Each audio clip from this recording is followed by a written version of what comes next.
Hi, everybody. Hi, LinkedIn, YouTube, Facebook. You know where you're at. This is Inspire Nation, Libertarian Volunteerism Weekly Rundown with our buddy Thomas Creeder. We know Thomas. We love him so much. Thank you so much, Thomas. And we have a guest today, Rich Purtell. Thomas, how about you tell us what's going on and introduce your friend? Well, Rich is my libertarian mentor. At least that's how I consider him. If I need advice, he's usually the first guy I ask. I hooked up with Rich when I was forming the Shenango County Libertarian Committee. He helped me through that, and all along the way through my run for state senate. And Rich was chair of a exploratory committee for the LPNY to find statewide candidates. We have 5 statewide races. Rich, you want to break that down for us, what you were doing? Yeah, actually, in 2018, I had the title of political director with the LPNY, and at that time, it was a more ambitious effort of a committee. We actually vetted people. This time, we were very clear that it was going to be a limited scope. All we were going to do was shake bushes and find people interested to run. We weren't going to do interviews and vetting and any kind of gatekeeping function. And it amounted to just myself and Mark Rogalski contacting people around the state. And Mark did a lot of the work. He's retired. I have a job. I'm elderly mother to take care of and kids, so I don't have the time. But so I appreciate Mark Rogalski's efforts very much to talk to people. I talked to a few people I knew, but Mark really reached around the state and shook the bushes. So that's all I'm on to. Find people that are interested in running. I formed 2 Facebook groups all the way last summer because I really wanted interest to come so much sooner than now. And that's the lesson, I think. In 2026, 4 years from now, I hope that we get out there and look for interested people, and that people are more verbose in expressing their potential interest much sooner than just now, a week before the convention. You've been speaking the last few weeks. We've got some people that really just kind of outed themselves today. So we need to be more proactive and earlier next time. Because as you said, the 5 races. So in the gubernatorial election years in New York State, we have, of course, the governor, lieutenant governor, then the comptroller, the attorney general, and then because of the oddity of the U.S. Senate, you have 2 senators, but they have 6-year terms, so they're going to stagger. So some presidential election years you'll have a senator, some you won't. Some gubernatorial election years you'll have a senator, and some you won't. So it depends on how you sync up with that 4 into 6 math. So so that was the extent of that committee. It's I sent a note to the EC today. There's nothing so permanent as a temporary government program. The famous Milton Friedman quote. I said, I hereby resign and terminate my committee after 5 weeks in existence. So I'm not gonna be your typical government, lingering program. This committee was formed 5 weeks ago. It's done today. And I sent out an email to everybody, say, here's a few people that have expressed their interest publicly, and that's the extent of my committee function. I'm hereby done. On that note, that's kind of why we're here today, to announce that I am seeking the nomination for U.S. Senate. When Mark called me, I had just seen the latest and past redistricting map. We're in a redistricting year nationwide because of the census. And I watched the maps come out. The Independent Redistricting Commission or Board? Commission. Yep. Commission. That's a group of Democrats and Republicans, correct? Correct. And they're supposed to cooperate to come up with a redistricting map. Interestingly, they couldn't cooperate this year. And they produced 2 maps. And they failed. And so they produced 2 more maps. And they failed. And because both rounds failed, it's the legislature, right, that gets to just draw the map. In all 5 versions of the redrawn map of the district that I live in, excuse me, I was only left with 10% of my voter base from last cycle. I'm okay with that. I'd still run for state senate on that. I'm in a better position now for that, even like that, than I was last cycle. But It's a strange year in New York. We have ballot access issues. We need Larry Sharp to get a certain percentage of votes in the governor race in order to get our ballot access back.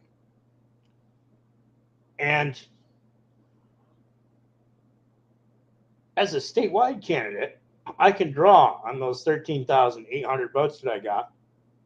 And if we have to get upwards of 60,000 plus signatures to make sure that our statewide candidates are on the ballot, having me on there, in my opinion, helps. You leverage it up. I agree. And that's why I'm doing this largely. But it's a heck of an opportunity to punch Schumer in the nose. Who wouldn't like that? I think an awful lot of people in this state might like that. So that's why I'm running for U.S. Senate, because I'm a good messenger. I'm a good worker. I have the ethic. I can move 7 days a week. And there was nobody else better. We did have somebody else seeking it. You want to tell us about that, Rich? Yeah, and a nice lady, Diane Sayre. She's affiliated with the LaRouche movement, LaRouche Party. And she's been chatting with libertarians over the last few months. She's particularly anti-war. She's really talked a lot about the issue going on in Ukraine. And I don't pretend to be an expert on it, but I do wonder about the ratcheting up of Russian forces and how they would compare the ratcheting up of NATO forces. It's one of those things, one of those chicken and egg problems, I think, is who's escalating first and who's guilty. I think both sides are. I wish the U.S. would get out of NATO. Just as a sidebar, I think it's a problematic. Europe should defend themselves, and I think that the NATO forces over the years have contributed to Russian aggression. I think it's been counterproductive. So, plus the imbalance of funding that comes from the U.S. is yet another reason. We're 30 trillion in debt, and one more reason not to be in NATO is we can't keep spending like this forever, supporting the rest of the world. So but Diane's, she's going to run LaRouche. I did talk to her a few weeks ago. She has volunteers. She thinks, that's going to be a big ask for her to get 60,000 signatures, but she's going to try to get on the ballot as a challenger to Schumer. And like you said, another person punching her in the nose. And Tom and Diane talked a few weeks ago, and hopefully we have these two good independent candidates out there, with similar messaging, both kind of friendly toward each other. So I have committed to run this cycle. If I don't receive the nomination, of course, I'll be running for state senate. But I'm hoping that I'll get that nomination this Saturday. I think it's looking good, personally, being, if I recall, I'm the only libertarian seeking our nomination.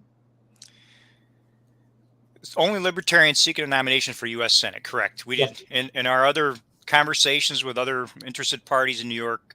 No one else expressed an interest for this position, so I think you'll be the only libertarian. I don't think Diane is going to try to take this. She told me emphatically a few weeks ago she's not interested in switching to libertarian. She wants to stick to her independent party. So, but again, I wish her well, and of course wish you well. But I think your odds are extremely good of being nominated this Saturday.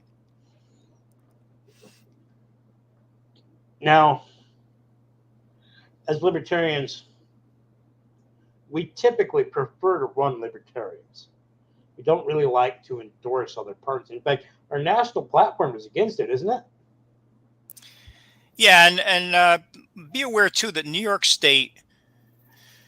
How many things can we say this about New York? We're just weird. We seem to be an outlier on so many government policies, and one of them is what's called ballot fusion.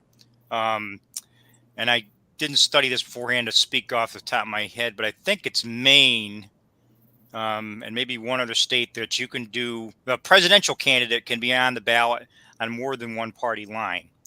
But in New York State, any candidate can be on the ballot on multiple party lines, and it creates confusing ballots. I see even in local elections, sometimes you'll see a candidate go for Republican or Democrat, and then he'll create a party name like Better Roads or Stop the Waterfowl, just any kind of silly name they come up with. And so it starts all the way down at the local level. Then you got county and state, and it just makes it, to me, it makes a mockery of the whole system. But unfortunately, there's a possibility we may have some of this going on, and even our own petition and this year. I'm opposed to it. I voted against it on a vote we had Saturday night. I think Tom, of course, you voted against it as well, right? Yeah, I'm happy to say most of our judicial district voted against it, but there's a possibility that several of the candidates picked this coming Saturday won't be enrolled Libertarian, but yet might be on the petition with Larry Sharp. Jimmy. Jim. I like Jim. Jim. You know, it is interesting that New York is a different animal, and it is interesting that we tend to fall prey to these kinds of concepts in New York. We've seen other third parties do this. That's become, for me, another reason to run on a statewide level, to be the libertarian with a libertarian message. Larry's good at it. I'm good at it. Hopefully we get another libertarian or two. But I'm looking forward to it. It's going to be a lot of fun. It's going to be a lot of work. I'm one of those crazy people. I like work. I think it's fun. You know, I've been working on something else that I want to bring up. It's the last thing I want to bring up tonight. We're going to try to keep this one a little short because I'm short. That was a low blow. So everybody knows that I'm really heavy into volunteerism. I appreciate the concept of voluntary action, of helping your neighbor and not expecting your government to help your neighbor. Helping those in need because it's the right thing to do. And I find it's an interesting misnomer when I reach outside the party that people don't associate humanitarianism with libertarianism. And I have to say, that's a mistake that I want to fix. I want everyone to understand that libertarians, we're not only in it for ourselves, we're in it for each other and our neighbors. We believe that if we get to keep more of what's ours, then we have more with which to help our family, our neighbors, and our communities. And there's some interesting things going on. I've gotten involved with another nonprofit. It's New York Volunteer Network, started by Dwayne Whitmer. I've also gotten involved in a voluntary group on Facebook.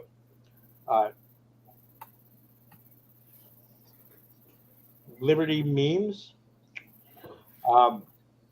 They do a lot of ad hoc volunteerism. They find a good cause, a good GoFundMe, somebody in need, and they make memes to share it around and pump it up. And that's how they raised the money for my van. They actually crowdfunded the money for my van in 23 hours. I believe this group has crowdfunded close to or over $1 million since it started. And I'm trying to bring these two things together. They're pretty upset with GoFundMe over shutting down that fundraiser for the Canadian truckers. Canadian truckers protest. Now, I understand that. I don't necessarily hold a grudge against GoFundMe myself. I think they're just doing what the government pressured them to do, just like any other business. Agree. But at the same time, this voluntary group wants to do good things and doesn't want to do it on GoFundMe. The interesting thing is this nonprofit that I'm working with, started by Dwayne Whitmer, has a funding platform. Furthermore, as libertarians, we hate taxes. The interesting thing about donating to a certified charity or nonprofit is that you can write, Rich, correct me if I'm wrong, I believe it's 30% of what you would pay in for income tax that you can write off. Well, I don't know that policy myself. There is a percentage that you can write off your taxes. That's good. So what we can do is we can provide the platform and a donation portal. And then anybody who donates and pays into their taxes can use that receipt as a write-off. So if you donate $1,000 for Robert Murray's car repair, then you can write off that $1,000 if it's not over 30% of what you pay in. And that, to me, is much like the concept of voluntary taxes, where you choose where your money goes and what it does. If you don't want your money to go to war, you can help repair Robert's car. If you don't want your money to go to welfare or Planned Parenthood or a bad subsidized project, you can make sure that some of that goes to someone who's in need, someone who actually needs help. And there are some other interesting facts to this. One side of the argument says, well, we have to help poor people. And the other side of the argument says, oh, well, that's not fiscally responsible. And it's both. We have to start helping each other. Because when the government does it, they're wasteful. A disabilities assistant in New York gets paid $13.25 an hour. The state pays over $35 an hour to the agencies that staff them. And it's not easy work. It's not fun work. You're dealing with sick and dying people who need some serious help. I think that a voluntary solution to that would pay the worker more and cost less. And because everybody would be happier, there'd be greater satisfaction in that. Rich, what do you think of the concept of diverting some of what you pay into taxes into a proper cause? Yeah, I like your concept and what Dwayne's doing here. One thing I'll add to it is, and I've been a volunteer and stuff for ages. I was in the Johnson City JCs many years ago, 12 years in the United Way. I'm currently a member of Enwell Rotary and Apple Lake and Lions Club. So one criticism sometime of the big volunteer agencies, United Way went through this too, is that like you say, they can also be inefficient. Not only government, but these large volunteer agencies can be inefficient too. There's always questions about, how much their CEOs are paid, how much, of your donations go toward overhead and buildings and not really doing things. So as I was thinking, as you were talking, I was thinking about how I'm sure a lot of people were suspicious about charitable efficiency. What you're doing is trying to get specific projects with a specific financial goal in mind and raise money for that and have 100% of what you raise go for that project. So efficiency is, virtually 100%, especially if everybody doing it as a volunteer, you're taking all the money that comes in and all of it goes to the cause you support. You can't get any better than that. So, right. So that even improves upon a lot of charities that are out there. And I do believe in United Way and other charities, but the reality is that there's inefficiencies there too, as well as, like you said, in government. I mean, you said, with that disability group, 2/3 of your dollars are going to the agency and 1/3 to the worker actually doing the work. The interesting thing about our nonprofit is that we don't have a brick and mortar location. It's decentralized. It's online. That's the way to do it. Yeah. Cut costs everywhere so you can spend that money where it needs to be spent.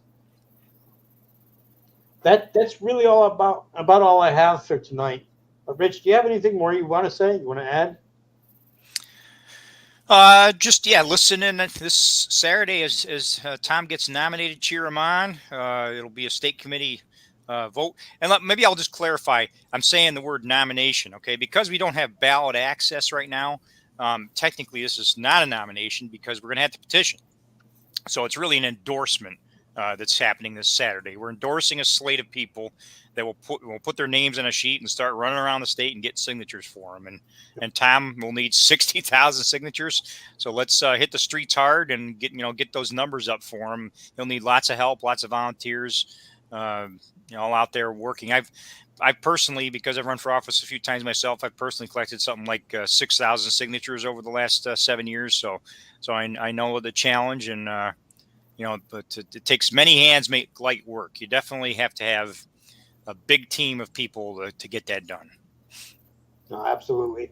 And that's another reason for running a slate of all of the statewide candidates, because then we have all of those teams. We have people from different geographical locations, and we're all on the same petition. Yes. Yeah. And just the technicality of that also is, except for New York City, any cross-county district, which means Congress, New York State Senate, or New York State Assembly, if your district covers more than one county, your petition goes to Albany, and any of those candidates could combine with the statewide candidates. So maybe I'll make that quick point: is if we have some ambitious, interested libertarians who might want to run for Assembly or Senate, as Tom did 2 years ago, any of those candidates could also potentially combine onto a petition with Tom and help him boost his numbers to get him on the ballot. And then in turn, you would get what you need. You need 1,500 for Assembly and 3,000 for State Senate, compared to 60,000 for U.S. Senate. So if anyone out there is listening, final push. And again, the petitioning starts mid-April, and these people will not have to be nominated this weekend or, again, endorsed this weekend. So yeah, you've got almost 2 months left to make a decision and think about running for Assembly or Senate and help leverage our efforts in this state. So the cross county in particular, and most districts, most state Senate and Assembly districts upstate New York are cross county, multiple county, and file in Albany. So last push, the more the merrier. I believe in having lots of good libertarians run for office. Me too. I don't know if he answered this for Justin, but he was wondering when the deadline is for signatures. May 31st. There you go. Correct. That's when the deadline is to turn in the petition. I had moved that up a few days for the last signature because you got to combine and bind and clean and assemble the petition. But a few days before that is when you should be getting the last signature. May 31st is the deadline to submit to Albany. So wish I could be on that list. That the last thing I want to point out is this link that we have scrolling across the bottom, lpnyconvention.com. If you'd like to come out, that's all the information. You can register. You can join us for the fundraiser Saturday night. Larry Sharp and myself will be the speakers for the fundraiser. And I really think if you're interested, it's a good time to come out. See what's up. Yeah, and there's a clickable link, you guys, to that in the post on Thomas's campaign page. There's another link there too as well. Yeah. So, any other shout outs, you guys? Before we wrap it up. An awful lot of people put an awful lot of work into our state affiliate. And it's not just those who are on the state committee. It's not just those who are on the county committees. It's all of those who were on those committees in the past few years. It's all of their volunteers. It's everyone who comes out. If you don't like what's going on, join us. Come to the party. See what's up. You don't have to register right away. You can find out more first. You can go to lp.org and see our national platform. You can go to lpny.org and see our state platform. And you can always attend our meetings. And you can still go to tom52.com, correct? For now, we have a website in the works for the U.S. Senate. I'm hoping to turn that on this weekend.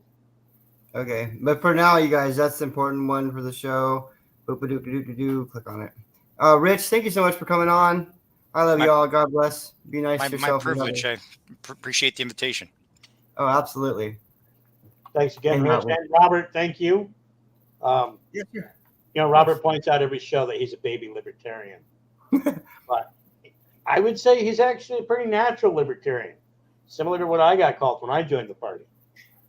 And it doesn't take much to get involved. Robert, where are you physically? I am. It's hard to grid off, but I'm very remote Alaska. I like to say the truth is I'm 200 miles away from the nearest stoplight, which would be Palmer. If you head east towards Canada, I'm like 100 miles from Canada, 100 miles from Prince William Sound. I'm out here in the woods in the national park, and it's beautiful. Yeah, it's cold, but it's not as cold as you guys right now. So I heard. Yeah, right now we're So colder. We're Robert- comparing notes. Robert's literally living in the wilderness of Alaska, and yet he has found a way to come to the party and to put in something, to put in some work to help me in my campaign. That's all it takes. A little bit. Take one It's step. definitely worth it. Yep. You start taking your steps into this party, and you will find your path. If you're On that interested. note, you guys, and so to do that, to sign up to volunteer, would it be the tom42.com? Would that be the one? Yes, that will still work. Okay. There you have it, guys.